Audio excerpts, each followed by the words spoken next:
Hi everyone, this is Henry and I am about to do a couple of reviews for Battlegames, and today I have received in the post some quite exciting things. In fact, I was talking about this game with a guest on my Battle Chat podcast, Don Perrin, just yesterday. Pure coincidence that today this should end up arriving in the post. But anyway, what is it? Well, it's from Plastic Soldier Company, and it's the World War III Cold War Gone Hot rule set, Battlegroup Northag, together with two boxes containing starter armies. One's a Soviet starter army, the other's a British starter army. So of course this is going to be relevant for battles in the kind of North German plain area where the British and Canadians were stationed, and I'm sure there's going to be a lot more to follow, other sets on the way to cover other aspects of the conflict and other armies and forces.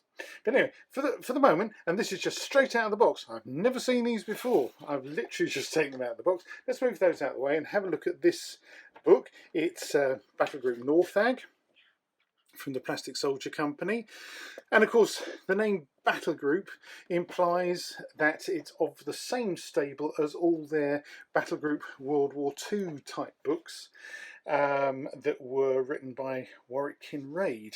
But anyway, it says Tabletop Miniatures Wargames Rules for World War III, the Soviet Invasion of West Germany, 1983. That was the year I graduated from university, ladies and gentlemen, and trust me, even back then we were still terrified of being woken up by a very bright flash in the sky. So not everyone may feel entirely comfortable with a rule set about this kind of thing.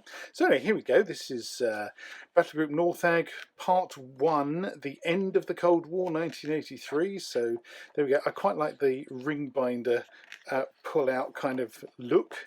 Although, of course, it's interesting that the holes are on the outer edge of the page rather than on the inner edge of the page. But there we go. That's just a little design thing that I would probably query, but never mind. That's just me. So anyway, lots of information. Here's the contents. So we're looking at the turns and orders, movement, open fire, suppressing fire, aimed fire with high explosive, aimed fire with armor piercing, aimed fire with anti-tank guided missiles, because of course that's a thing as soon as you start talking about more modern warfare. Special weapons, off-table indirect fire, morale, battle rating. Then we have a NATO armoured force preservation and special counters and so forth. So now let's take a look in the second column. We've got the NBC, that's nuclear, biological and chemical, of course, battlefield.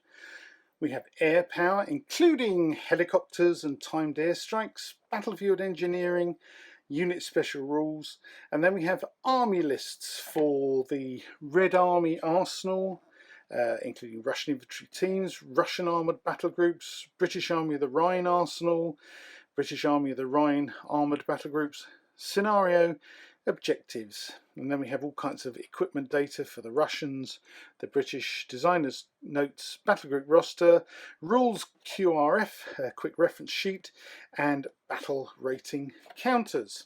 So let's have a look here. Yes, sure enough, the game is designed and written by Warwick Kinrade, and various text by Jason Weisler, Warwick Kinrade, Piers Brand, there's a name that a lot of us are familiar with, and so on and so forth. So, looking through, there's this two-column format is obviously standard for the text, with this kind of NATO watermarking in the background there. Quite nicely atmospheric.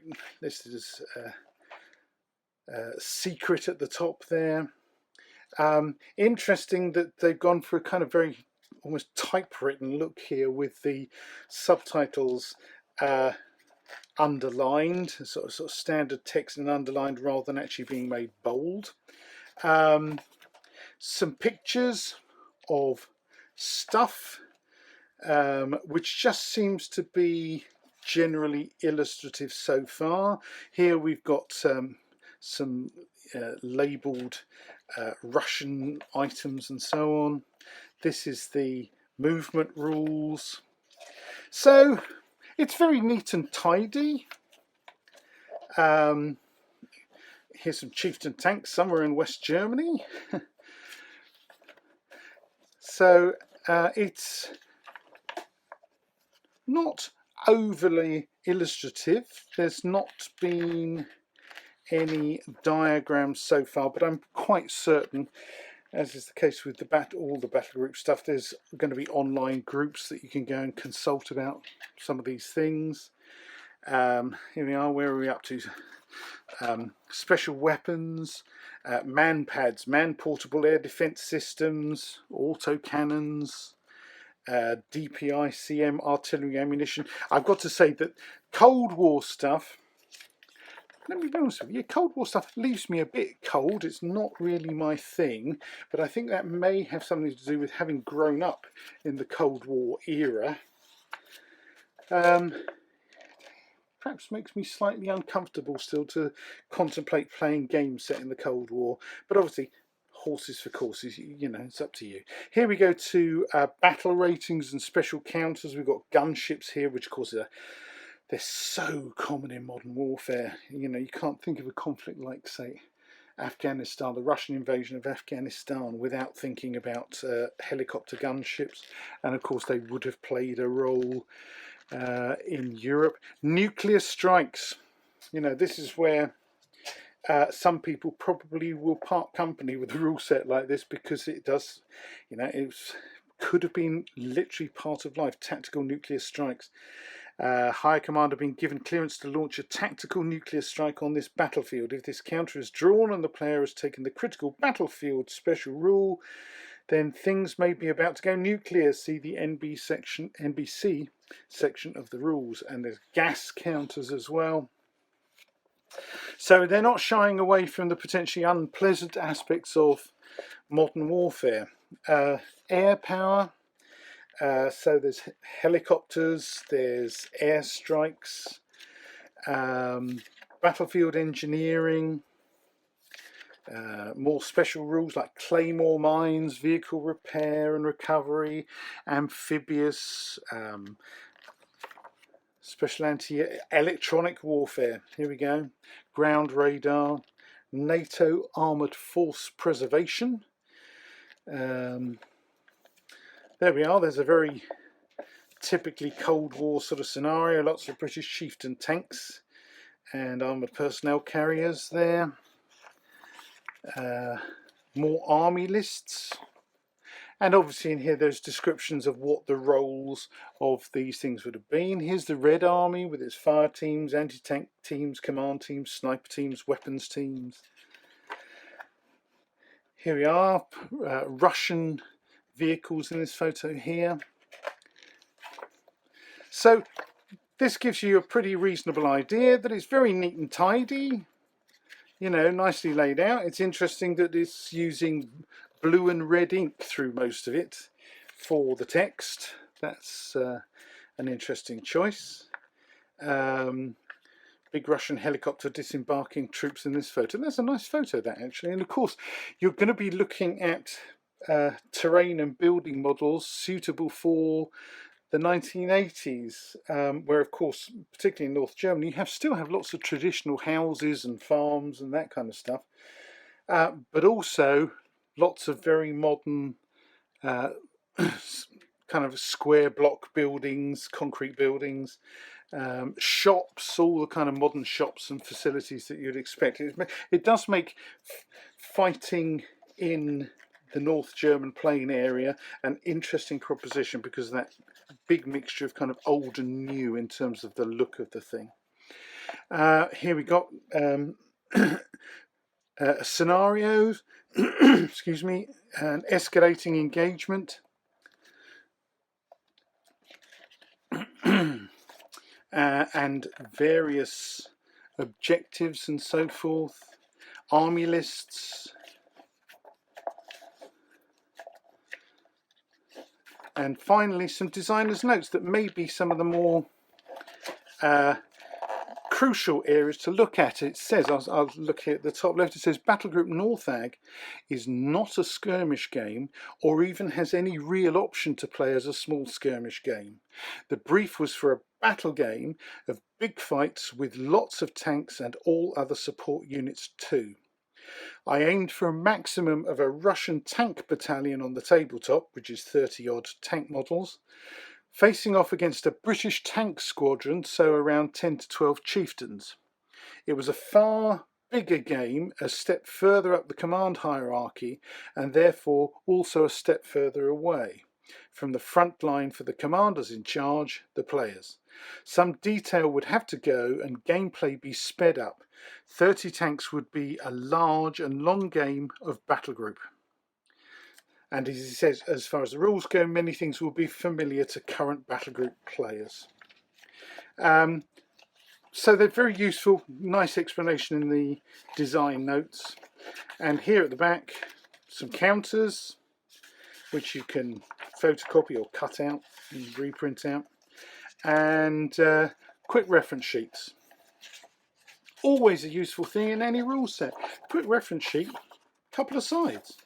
So that would imply that the game is fairly fast playing. Have I missed anything out there? No, it is literally just 2 sides and some more counters. So that's the rule book, totaling, where are we? Not including the QRSs, 110 pages, plus a few extra back and front. So it's probably the whole book is like 116 to 120 pages. There we go, so that's the rule book. Now, the next thing to do is to take a look at the first of the boxes, the British Starter Army. Plastic Soldier Company ultra cast plastic figures in 10mm. You know, 10mm is a size, not a scale, of course, but 10mm implies, if you think an average 6-foot man is 1 meter 80, so that's 1/180th scale or thereabouts, isn't it? That gives you an idea. And on the back it says it contains 4 10mm Chieftain and Stillbrew turret option, 4 10mm FV432s, 2 10mm Scorpion and Scimitar turret options, the light tanks, and 34 10mm infantry. So let's open the box and see what falls out. That's quite a lot of stuff. So let's have a look. Let's look at the sprues here, and I will bring them up closer for you to look at. The feel is quite a durable plastic feel. One might almost say slightly rubbery. It's sort of an interesting texture. So here's the contents of the box. Hopefully you can see it all as I lay it out. Let's move some stuff a bit further over this way, because I can tell you can see a bit further over here. So there's infantry, more infantry. Here we go. Turrets and all the tracks and so forth. So there is some assembly to be done. Let's have a look. If I pick up a Chieftain turret, yes, you can see there's definitely kind of some bendy give in that. So it means at least you're not going to be accidentally snapping stuff off. So there's a turret. Oh yes, you can immediately see, can you see the profile there? Very chieftain-y. I'm not going to be able to get round at the moment because of the tripod in the way to actually sticking things together, but you can see that. And this is the scimitar / scorpion things. So yeah, again, that's not going to, oh will it? Oh, it does, twists off quite easily. So let's take one of those and one of these little fellas. You're going to come off. I'll have to tidy you up later. But here's one of the little fellas, minus his tracks of course, but you can see that's a nice little thing. It's a nice little thing. And let's have a look at the infantry. These are the infantry fellas. So they're nice little wargaming figures. I think let's put it like that. I don't think we're going to win any prizes for very lifelike human proportions, but they are nice little figures. They look like they're probably going to be quite easy to paint. What I should do, if you wait there, let me get a tape measure. So, ladies and gentlemen, if I get a tape measure, you can see there's a size comparison. So your little fella, yeah, from foot to eye, 10 mil. So that's pretty accurate. Something obviously you can do when you're casting in this sort of plastic. So that's the British force in a box. And it tells you underneath the bases what it is. You can see there, embossed in. Let's have a closer look at the tracks and so forth. They're not bad, are they? They're not bad, and there's some track detail there. I'm sure that with a decent paint job, they can look very nice indeed. Very nice. What a nice little set. So that's the British. In terms of casting, not much flash. I think that bit there is the first bit of flash I've noticed. So there's not going to be a huge amount of cleaning up to do. Probably from the feel of things, I'd give them a little washing and detergent. They've just got that feeling that there might be some mould release agent on them. So just a little wash in a bit of fairy liquid and water, I think will do very nicely. So that's the British. Let's move them out the way. Very nice. And the next thing is the Russians, Soviet starter army. And let me turn this over. It says 10 10mm T-64 tanks, 10 10mm BTR 60s, 108 10mm infantry, and 2 10mm BRDM 2s. So I think we're going to see a Russian human wave emerging from this box, and this one comes in a bag. Perhaps no surprise then. So there's the Russian box. Look at all this. My goodness me. Now that is a big bag of stuff. I'm not sure what these are retailing for. I haven't actually seen the price list, but I think this is going to count as good value for money. Lots of Russian infantry in here. Let's move the Russian infantry over to the left. And there are many.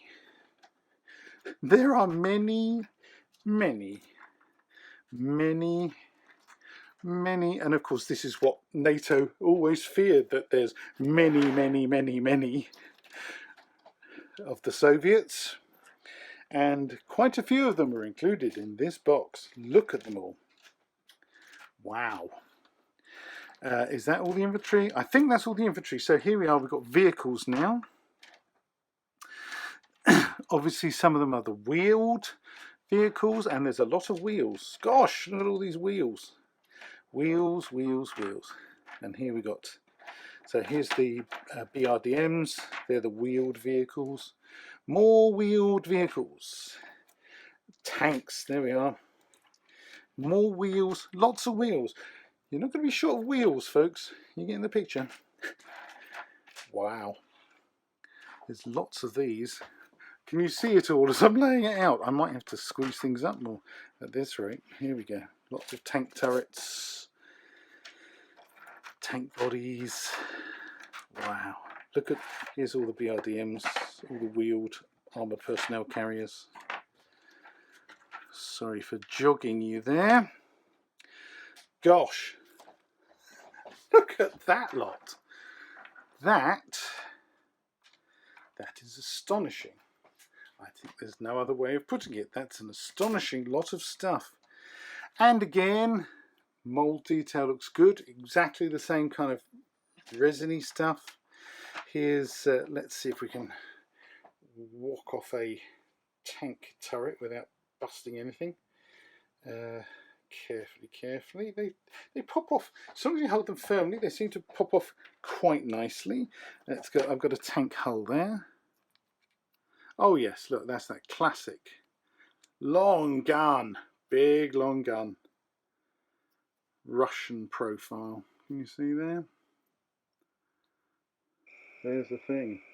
I'll bring it a bit closer. Again, bendy. So it will stand up, you know, I think it will stand up to younger gamers, that's for sure. I think they'll find it, they're going to struggle to break any of this. Nice, look at that nice detail on the hull top and the turret. Nicely cast. There's a bit of, you can see a little bit of lateral bendage in some of the tank guns, but I have a feeling that's the kind of thing that if you pop them into hot water, not quite boiling, but very hot water for a few seconds, and then take them out and let them cool down, they'll probably straighten out. But again, there's going to be online forums, so I'm sure people will be kind of talking about this kind of thing. Here's Russian Soviet infantry. Let me bring in this light a bit closer. So does that help? So you can see it's in this grey, very slightly greenish grey, I would say, plastic. But there's your fellas. And again, probably don't need to do this, but you can do foot to eye. Yep, 10mm. Pretty much bang on. Kneeling figures, advancing figures, firing figures with probably there's some AK-47s in there and other submachine guns. What else have we got here? Oh, here's some guys lying down. There we go. Weapons teams. That sort of thing. All right. So I would have to say, you know, as I've already said, Cold War isn't necessarily my thing, but if it were my thing, what a brilliant way to buy into it. I can certainly see there with that box of British and the box of Russians, Soviets, and the rule set, you've got enough there to get started on quite an involved game. I would say that you could certainly have a good, tense and exciting encounter with just what's included in those two boxes plus the rule set. So anyway, I hope that this has been useful. Well done to Plastic Soldier for coming out with a new range in a new period. That's extremely well done, and good luck to them. And of course, go to the Plastic Soldier Company.co.uk, I think it is, maybe .com as well. The Plastic Soldier, does it say on the box? Should we check, ladies and gentlemen? Do they say on the box? The Plastic Soldier Company.co.uk for more details about this and their other ranges. All right, folks, hope that's been of interest. See you for the next one.